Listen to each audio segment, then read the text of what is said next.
Olá, seja bem-vindo a mais uma edição do Cidade Viva Educação. Hoje recebendo o Evandro Carlos Badin, ele que é diretor da Jurarativamente aqui de Santa Catarina. E também, Evandro, primeiro vamos falar um pouquinho do teu livro, Nominando. Como é que surgiu essa iniciativa? Como é que foi feito esse projeto? Boa tarde, Priscila. Realmente é um prazer poder estar falando do livro. Esse é um livro de fotografias. A fotografia é uma paixão que eu já tenho há muito tempo. E eu sempre quis tornar isso uma realidade para outras pessoas. Hoje as pessoas têm muito fotografias nos seus HDs, nos seus computadores. E cada vez mais as pessoas não imprimem o material. Então esse livro de fotografias, ele é um punhado de imagens da vida, das minhas andanças por aí, até em função da Jurarativamente, do Sebrae.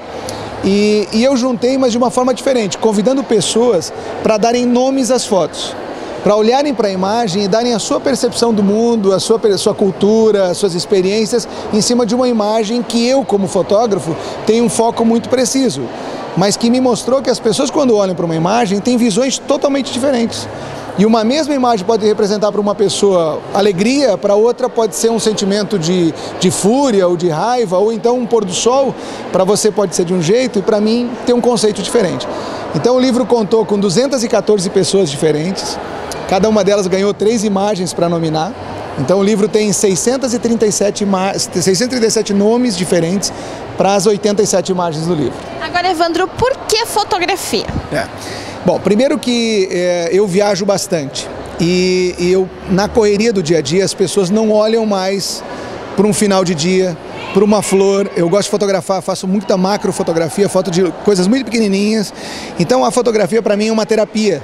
Eu consigo, sempre que você tem uma atividade que você consegue focar muito, que consegue concentrar, é para você uma terapia, é um descanso da mente. Então, a fotografia, eu digo o mergulho também, que eu gosto muito, são formas de eu conseguir sair um pouquinho, me desconectar do dia a dia corrido da nossa vida, para olhar com um pouquinho mais de sentimento ou de emoção para essas coisas que a gente passa muito batido. Agora, Evandro, como é que foram escolhidas essas pessoas? Como é que foi esse processo para nominar? E o que é que mais te chamou a atenção? Os nomes que vieram das pessoas um pouco mais velhas ou as crianças? A nominação das crianças chamaram mais atenção? Essa pergunta é ótima, Priscila. Primeiro assim, eu queria ter um grupo muito eclético. Então tem uma criança de 3 aninhos, como tem idosos de 80, 81 anos, que é a idade mais avançada. O que eu percebi é que as crianças não têm filtros. A criança olha para a imagem e ela na hora diz o que ela viu. E os adultos muitas vezes queriam transformar em poesia o nome que iam dar. E com isso colocavam muitos filtros. E brincavam comigo até: Evandro, se você não gostar do nome, você pode mudar. Eu dizia: não, o que eu quero é a sua percepção. Então me chamou a atenção como as pessoas abordam a imagem, como percebem a imagem, como colocam o seu sentimento e aí sim, como escrevem isso.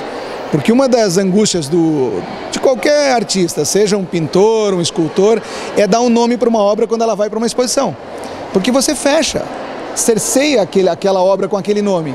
E nesse caso do Nominando foi espetacular, porque cada foto tem pelo menos 7, 8 ou 10 nomes diferentes para a mesma imagem. Agora, como é que foi? Te surpreendeu algum desses nomes? Te surpreendeu essa característica que cada pessoa deu para essa fotografia? Foram realmente olhares bem distintos do que você pensou ao fotografar, por exemplo? Foi. Isso aí eu acabei não respondendo a pergunta. Claro que sim. Tem imagens, por exemplo, que eu retratei em um momento de alegria. E uma pessoa, de repente, olha para a imagem e vê fúria. Teve casos, por exemplo, de eu fotografar uma paisagem natural e nas nuvens uma pessoa encontrar uma gaivota, como teve o caso do livro. Ou então em gotas feitas no orvalho da manhã e uma pessoa conseguir ver pérolas ou ver um colar de pérolas. Então foi surpreendente como as pessoas conseguem abstrair em cima de uma imagem e viajar. A imagem deve transferir sempre um conceito, deve transferir um sentimento para a pessoa. E isso eu consegui perceber no livro. Algumas pessoas mais diretas e mais pontuais, e outras que conseguiram trazer conceitos que eu jamais imaginava que aquela foto ia trazer. Tem um ditado popular que diz que uma imagem vale mais do que 1000 palavras. Nesse caso, você conseguiu achar várias palavras para definir uma imagem. Como é que foi, assim, em se envolver com essas pessoas? Eu trago uma frase no livro que é de um nominador. Existem nominadores desse mundo, pessoas que dão nome, que é um livro, que é um pendrive, e criam nomes. E ele fala que uma imagem pode ter mais de 1000 formas de se perceber, mas às vezes uma só é o suficiente para descrevê-la. Eu, nas imagens, nos nomes que foram dados, tenho muita dúvida, porque tem nomes que eu me apropriaria na hora de uma exposição, porque são nomes muito mais criativos, talvez, do que eu, como fotógrafo, teria escolhido para nominar aquela foto. Mudou um pouquinho também essa tua percepção? Você já começa a olhar a fotografia de um outro lado? E é importante também para as pessoas que estão em casa, que muitas vezes, hoje em dia, é tão normal essa questão da própria selfie, muita gente gosta de fazer, né? Já dá um sentido diferente? Eu acho que assim, eu acho que todos nós somos fotógrafos. Eu parto desse princípio que seja pelo celular, seja por uma Mickey Mousezinha, todos nós fotografamos. O que mais chama a atenção na fotografia é você saber o que você quer transmitir.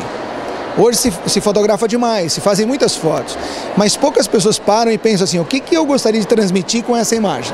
Fora aquelas que é de selfie, de pessoas, mas assim, quando eu parar para olhar para uma cena, eu tenho que ter dentro de mim o que eu gostaria de levar como mensagem para as pessoas daquela imagem. E acho que isso vale muito a pena, porque você consegue mergulhar às vezes em universos que você passaria batido, olharia e não daria muito valor, e com isso não, você consegue concentrar um pouquinho mais. Então isso é show. Evandro, para finalizar, assim, tem próximos projetos agora? Também... Já estou com o segundo projeto acontecendo, ele vai se chamar Nominando Serra Catarinense. Ele está em aprovação dessa vez no Ministério da Cultura. Esse foi, na verdade, desenvolvido pela Fundação Franklin Cascais, que é a Prefeitura Municipal de Florianópolis. Ele é totalmente doado, utilizado com recursos públicos. E esse próximo vai ser via Lei Rouanet, então Ministério da Cultura. E ele vai trazer imagens só da Serra Catarinense, na mesma ideia de trazer crianças e adultos para nominar. E um terceiro, que também está agora no projeto, que é o Nominando Desterro, que é só sobre Florianópolis, que é uma imagem então da nossa cidade, da ilha, que eu também pretendo nesses próximos 2 ou 3 anos trazer. Evandro, vou te parabenizar e vou convidar o pessoal que está em casa que ficou curioso para agora mergulhar um pouquinho comigo em alguma das fotografias, olha só.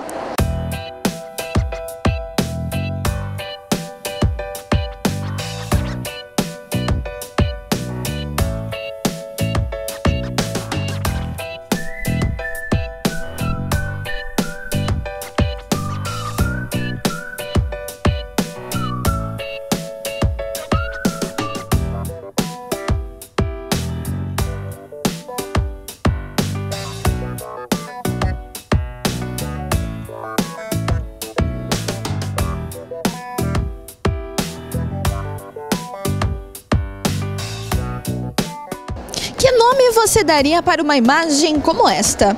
Para mim, ela pode significar a tradição do Sul, mas para outras pessoas que participaram do Nominando, significa após o trabalho, paisagem serrana e a tradição do chimarrão, remanso, cevando chima na serra, gaúcho sem fronteiras, a tradição ou ainda a viagem. Como a gente disse, uma imagem pode valer mais do que 1000 palavras e também mais de 1000 palavras podem nomear um instante que muitas vezes passa despercebido. Esse bloco do Cidade Viva eu encerro daqui e a gente volta no próximo bloco para falar sobre educação superior, mas fica a dica para estar em casa. Perceber os momentos é importante, afinal a gente perde muitos detalhes quando a gente passa sempre correndo. Eu volto já.